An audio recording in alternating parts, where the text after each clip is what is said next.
vocês, logo após, viessem receber este casal com todo carinho em Cristo Jesus. Eu tive o privilégio de conhecer a nossa irmã,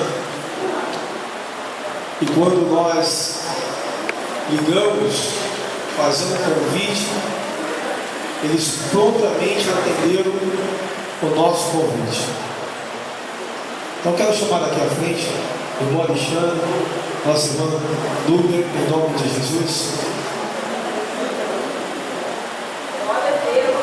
Aleluia. Eu gostaria que a igreja se colocasse de pé em nome do Senhor Jesus. Só apenas.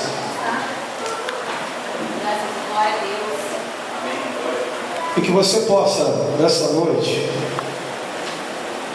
como servo do Senhor Jesus, o Deus vivo no qual nos servimos, estender as suas mãos aqui à frente, para nós abençoarmos em Cristo Jesus a vida dos nossos irmãos.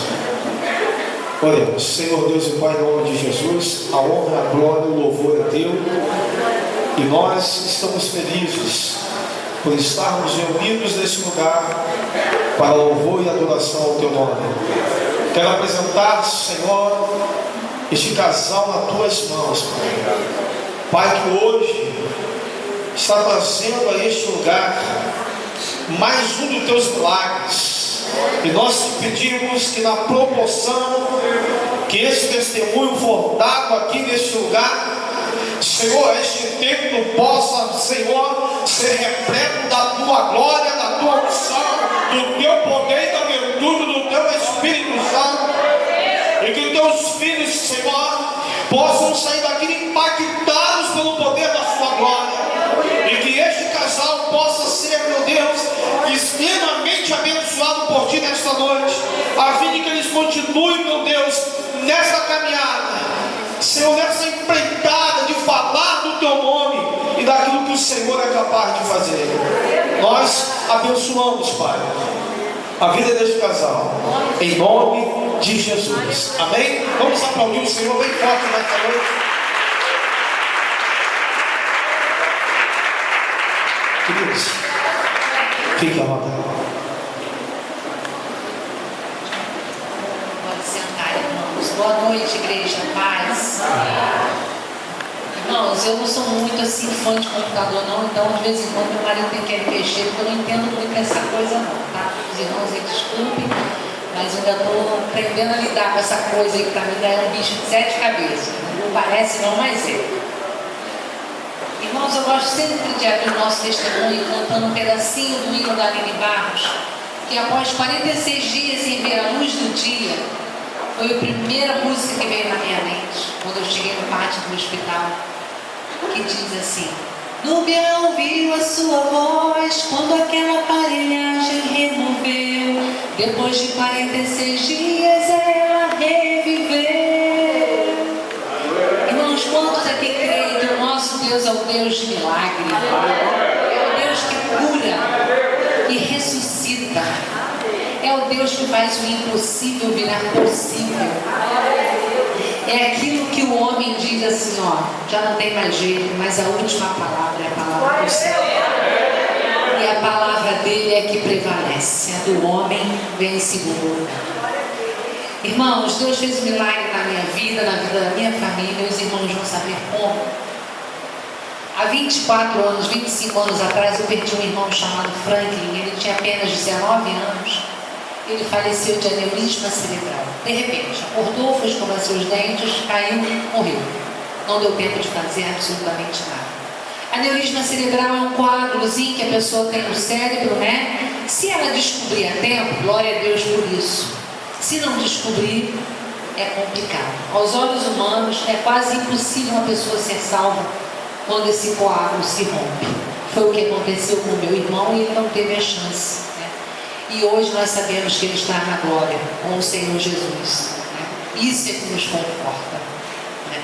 E no ano de 2012, na virada do ano de 2012, nós tivemos um pequeno culto na minha casa com alguns amigos mais chegados, né? Eu e Alexandre somos casados já há 10 anos e ainda não temos cada um fez um pedido para 2012, o que gostaria que acontecesse no ano passado, no ano de 2012. E cada um fez um pedido. Eu e meu marido pedimos ao Senhor que nos desse condição de fazer um tratamento para que tivéssemos um filho, né? Porque ainda nós não temos filhos. E ali nós ajoelhamos, nós oramos, entregamos para o Senhor. Só, irmãos, que não é como a gente quer, né? É sempre como o Senhor determina.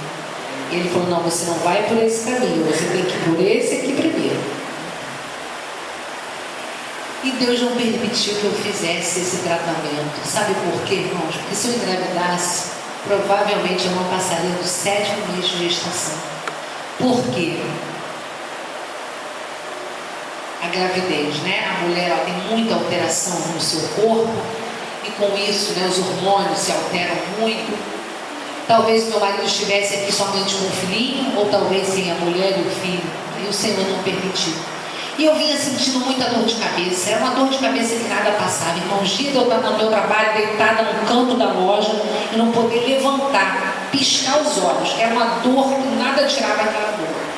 E eu comecei, vai no médico ali, vai no médico lá, e contava o perfil da minha família. Eu tinha perdido um irmão de aneurisma, eu já tinha uma prima que tinha descoberto que tinha 4 aneurismas, ela estava bem, ela já tinha operado, estava bem. E aí o médico olhava para mim e falava assim, você não tem perfil de aneurisma. Eu falava, gente, a gente paga plano de saúde, vem para o médico para ouvir isso, o que custa ele me dar um papelzinho de um exame para eu saber se eu tenho esse dito cujo aí ou se eu não tenho? Mas eu não conseguia convencer médico nenhum, irmãos, a me dar um tal papel, que é uma angiorressonância. Por muito custo, meu marido estava comigo nessa consulta, fomos naquela coisa assim de unidunité, quando você pega o livro, não tem para onde ir, vamos nesse aqui. Aí chegou lá, eu consegui convencer o médico a me dar o exame para fazer a angiorressonância. Aí saí de lá toda feliz, né? E aí era janeiro de 2012, eu entrei de férias no meu trabalho. Antes das minhas férias, eu fui fazer esse exame e fui para minhas férias. Quando eu retornei das minhas férias em fevereiro, eu pedi para que entregassem o resultado lá na loja. E aí, para minha surpresa, quando eu abri, o que tinha lá? 2 aneurismas cerebrais. Um medindo 5 milímetros e outro 2 milímetros. Irmãos, na hora me deu aquele desespero assim, eu falei, meu Deus, e agora? Eu vou morrer. Meu irmão morreu, minha prima, né, foi salva pela misericórdia, eu falei, eu vou morrer. E aí depois eu liguei para ele e ele falou, olha, fica tranquila, isso não é nada, o médico não vai fazer nada. E aí, irmãos, eu descansei no Senhor. Eu descansei mesmo. Eu falei, eu não quero nem saber. Se o Senhor permitiu que eu descobrisse, é porque eu vou passar e vai dar tudo certo. Porque senão, né, já teria rompido, eu teria morrido há mais tempo. Mas não é assim que o Senhor queria. Só que a minha dor de cabeça, irmãos, era da sinusite, não tinha nada a ver com aneurisma. O aneurisma foi por acaso que eu descobri através desse exame, porque ele só dá dor quando rompe. Aí sim você sabe que foi o aneurisma que rompeu, que é uma dor tão forte que a pessoa já entra em coma, não tem mais o que fazer. Ela tem menos de 10 minutos para chegar no hospital, achar um bom neurocirurgião de plantão para abrir a sua cabeça e tentar estancar aquele sangue. O que é quase impossível, né? Existem casos? Existem, mas é quase impossível. E aí, eu fiz esse exame, né? E fomos encaminhados por um dos melhores neurocirurgiões do Brasil, o Dr. Gustavo Adolfo. E aí, chegando lá, ele falou, olha, eu vou te encaminhar para o outro médico, que ele vai fazer um exame em você, que se chama arteriografia. Essa arteriografia, ela é acessada aqui pela artéria do fêmur, né? Porque existem 2 tipos de cirurgia para ser feita.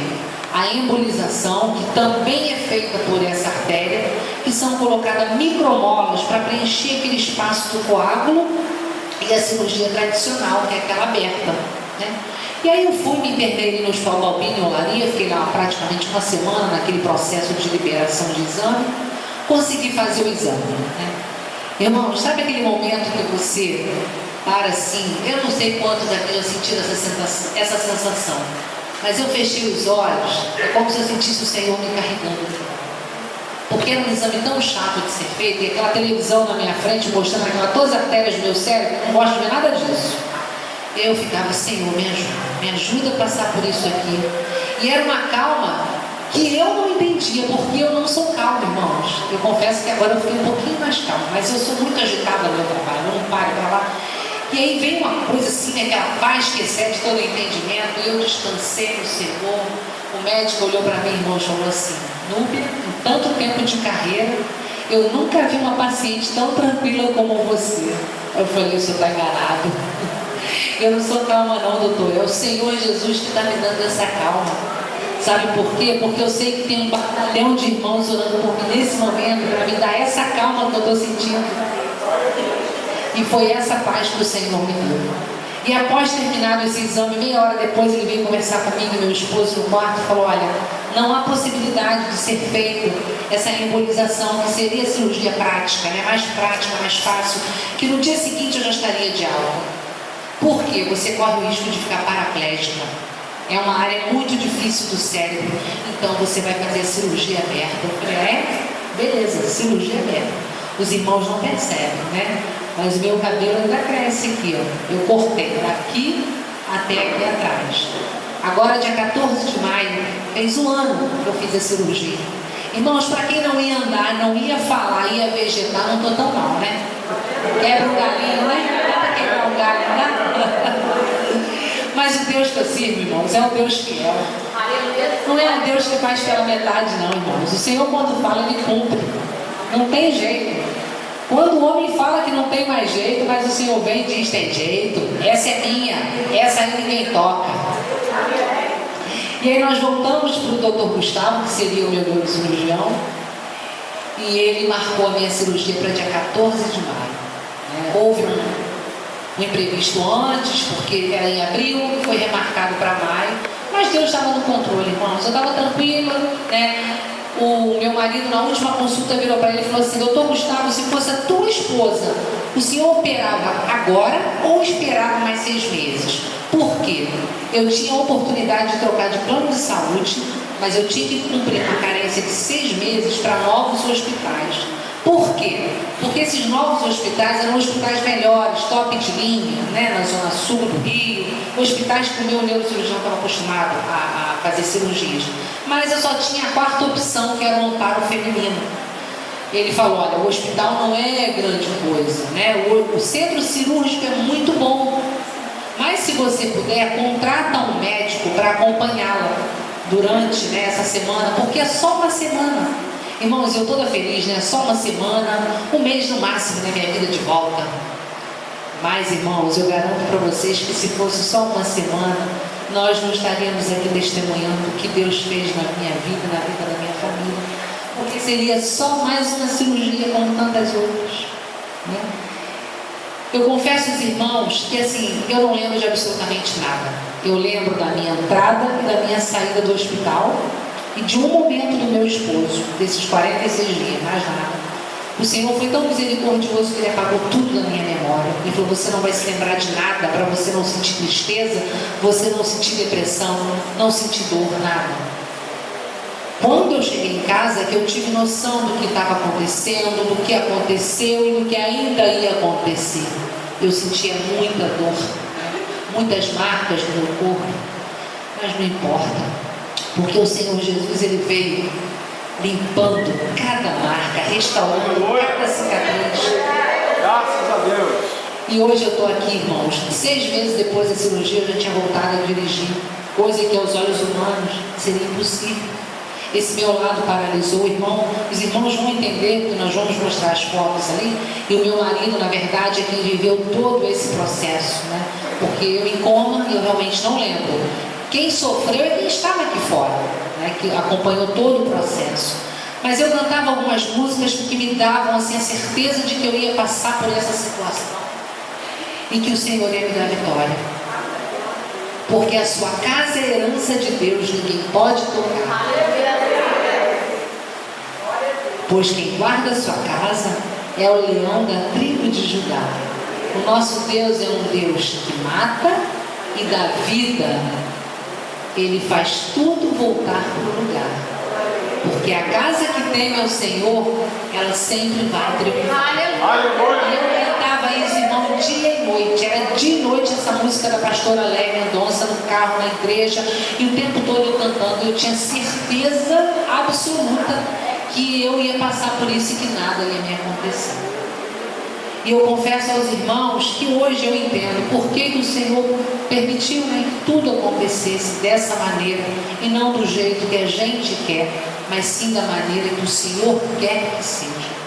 E hoje eu consigo entender isso, esse processo, né? Talvez seja preciso às vezes a gente passar alguma situação na nossa vida para a gente entender o propósito de Deus na nossa vida. E daqui para frente os irmãos vão entender o restante do testemunho com o meu marido Alexandre.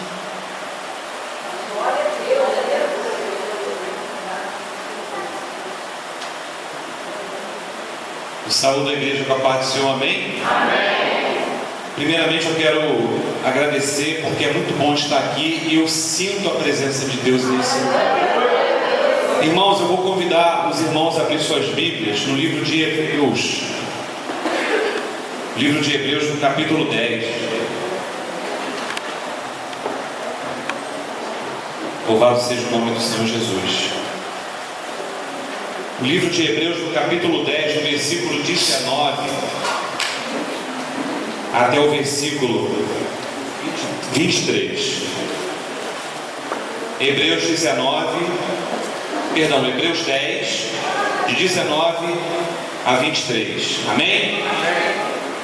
Diz assim a palavra do Senhor: tendo, pois, irmãos, intrepidez para entrar no Santo dos Santos, pelo sangue de Jesus, pelo novo e vivo caminho que Ele nos consagrou pelo véu, isto é, pela sua carne.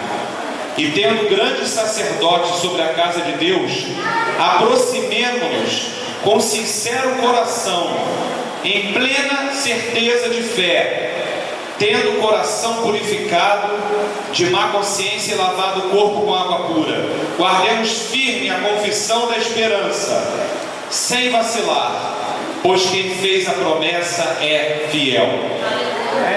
Em Hebreus 11, no versículo 1, diz assim: ora, a fé é a certeza de coisas que se esperam e a convicção de fatos que se não veem. Amém? Amém.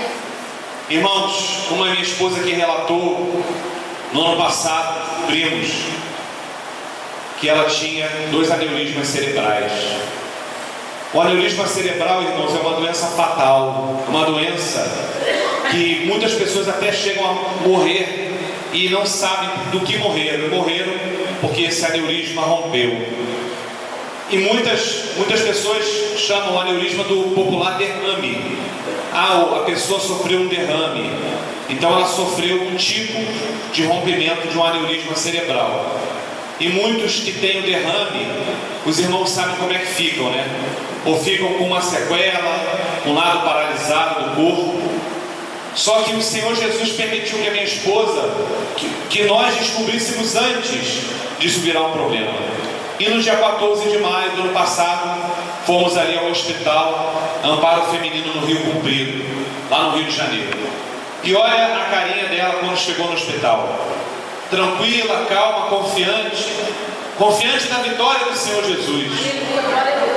E ainda bem que não tiraram a minha foto, meus irmãos, porque se tivessem tirado, não ia estar como ela estava aqui. Por quê? Porque desde o momento em que nós descobrimos isso, eu confesso aos irmãos que eu não fiquei tranquilo, fiquei extremamente angustiado e preocupado, porque eu sabia exatamente como era essa cirurgia. O cabelinho dela já cresceu, mas lá no CTI eu percebi muito bem a cicatriz, pega daqui até aqui.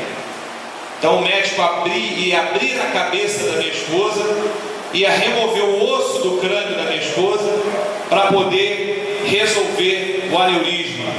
É uma cirurgia extremamente delicada. Então ainda bem que não tiraram a minha foto nesse momento, porque a minha foto não ia aparecer com essa tranquilidade que ela apareceu. E então, meus irmãos, a anestesista chegou no quarto às 7 horas da manhã, deu um comprimido de dormonide para ela poder já relaxando, e aí fomos até o centro cirúrgico. E quem aqui já teve algum parente ou algum amigo que já fez alguma cirurgia sabe que você, daquela porta em diante, você já não pode mais entrar. Então ali é só o Senhor Jesus e os médicos. A cirurgia estava programada para durar 3 horas. O médico que operou a minha esposa, conforme ela disse, é um dos melhores neurocirurgiões que existe aqui no Rio de Janeiro e até no Brasil. E ele também estava extremamente confiante. Na última consulta ele disse: olha, é uma semana só, no máximo. Mas o Senhor Jesus, de alguma forma, já estava me dizendo que não seria assim. Então passou a primeira, a segunda, a terceira hora. Na terceira hora eu subi até o centro cirúrgico para ver se tinha alguma notícia. E aí não tinha ninguém. E aí eu fiquei naquela, sobe e desce, para ver se tinha alguma notícia dela. E passou-se a 4ª hora, a 5ª hora e nada.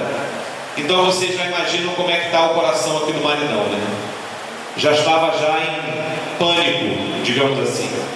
Porque já tinham passado 2 horas da cirurgia e não tinha nenhuma notícia ali. E meus irmãos, eu voltei ao quarto e eu com meu cunhado ali começamos a orar, começamos a clamar a Deus. Mas ele falou: calma, vamos esperar mais um pouco. E meus irmãos, passou a 6ª, 7ª hora e ela continuava lá no centro cirúrgico. Foi quando então a anestesista saiu do centro cirúrgico e veio ao meu encontro e falou: olha, fica tranquilo, aconteceu alguma coisa lá, um imprevisto, mas ela está bem. E eu dali já percebi que não tinha ocorrido como o médico havia planejado. E então, após mais ou menos 8 horas da entrada dela no centro cirúrgico, a porta do centro cirúrgico se abriu e a minha esposa saiu desse jeito aqui. A minha esposa saiu entubada, em coma, com um catéter profundo no cérebro, respirando com a ajuda dos aparelhos. E aí o médico saiu com ela na maca e me afastou e falou: não, agora eu não posso falar com você. E desceu com ela direto para o CTI. E aí, meus irmãos, nessa hora você tem 2 caminhos bem claros que aparecem na sua frente. O primeiro caminho é você chorar, é você murmurar, é você se desesperar. E o segundo caminho, meus irmãos, é você clamar. E aí o Senhor Jesus me deu esse discernimento naquele exato momento em que a porta do centro cirúrgico se abriu. Então, meus irmãos, eu desci e eu não tenho vergonha de falar, eu me tranquei no banheiro do hospital, eu me ajoelhei ali naquele banheiro do hospital e eu comecei a clamar. E eu me lembrei de uma passagem da Bíblia em que o rei Ezequias, ao receber a notícia do profeta de que ele iria morrer, ele fez exatamente isso. Ele virou o rosto dele contra a parede, em sinal de humilhação a Deus, e ele começou a clamar ao Senhor. E começou a clamar ao Senhor, e o Senhor, pela sua misericórdia, lhe deu mais 15 anos de vida. E aí eu comecei a clamar a Deus, e aí saí do banheiro, e aí o médico veio falar comigo, que no momento em que abriu a cabeça da minha esposa, naquele momento em que ele foi alçar o aneurisma, tocar no aneurisma, para clipar o aneurisma, o nome da cirurgia é exatamente esse, é clipagem de aneurisma. Naquele exato momento o aneurisma se rompeu. Então foi uma sangueira danada ali no cérebro da minha esposa. E aí a cirurgia tomou um outro caminho. Passou a ser uma cirurgia de extrema gravidade, porque ele precisava conter aquele sangramento e, além disso, resolver o problema do aneurisma. E por isso que a cirurgia demorou tanto tempo. E ele falou para mim: Alexandre, não há o que fazer, ela vai precisar ficar assim. Então eu não tenho o que dizer para você agora, eu não tenho o que te dizer. Então ali, meus irmãos, eu continuei a clamar a Deus, aguardando o horário da chegada do médico que eu tinha contratado, o médico que ele me orientou a contratar por fora do hospital. E quando deu mais ou menos 6 da tarde, o médico chegou. O nome dele é Antônio Castelo Branco. E ele desceu ali no CTI e ficou ali por horas e horas e horas. E retornou e falou: Alexandre, o negócio estava muito terrível, porque ela estava tipo que jogada ali no CTI. Porque o que acontece, meus irmãos? No CTI, você tem um paciente que tem chance e você tem um paciente que não tem chance. E a verdade é uma só, não tem médico para todo mundo. Então o paciente que não tem chance, ele é deixado de lado, para que os médicos possam dar assistência àquele paciente que tem mais chance. Mas o Senhor permitiu que eu contratasse esse médico antes. E ele ali, com o conhecimento dele, ele conseguiu fazer com que os batimentos cardíacos da minha esposa, que estavam muito baixos, quase a 30 batimentos por minuto, e a pressão craniana dela, que estava altíssima, devido ao sangramento, pudesse se equilibrar. Então ele aplicou drogas, noradrenalina e várias outras drogas ali, para que ela pudesse se reequilibrar. E esse foi o primeiro dia da internação da minha esposa. E meus irmãos, eu continuava clamando a Deus, clamando ao Senhor, e passou o segundo, terceiro, quarto dia, e não havia o menor sinal de melhora.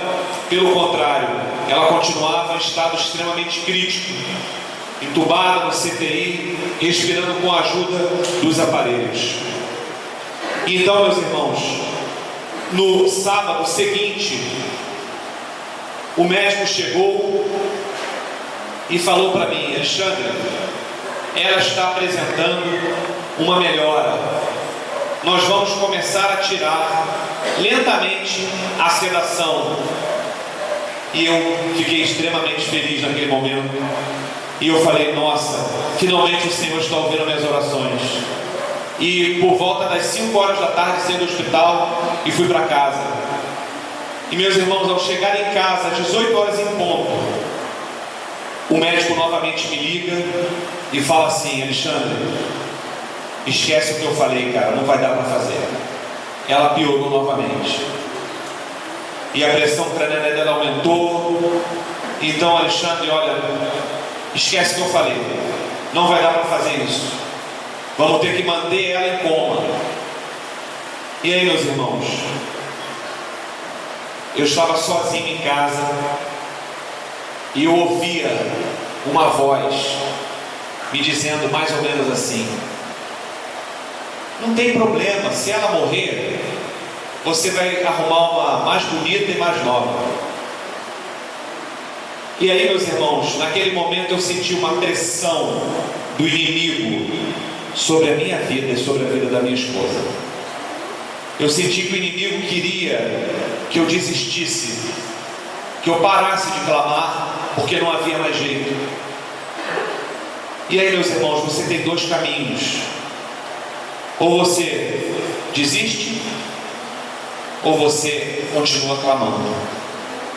E aí, meus irmãos, pela misericórdia do Senhor, eu falei assim, em voz alta em casa, sozinho: se tu pensa que eu vou desistir, diabo, tu está errado, porque eu não vou desistir.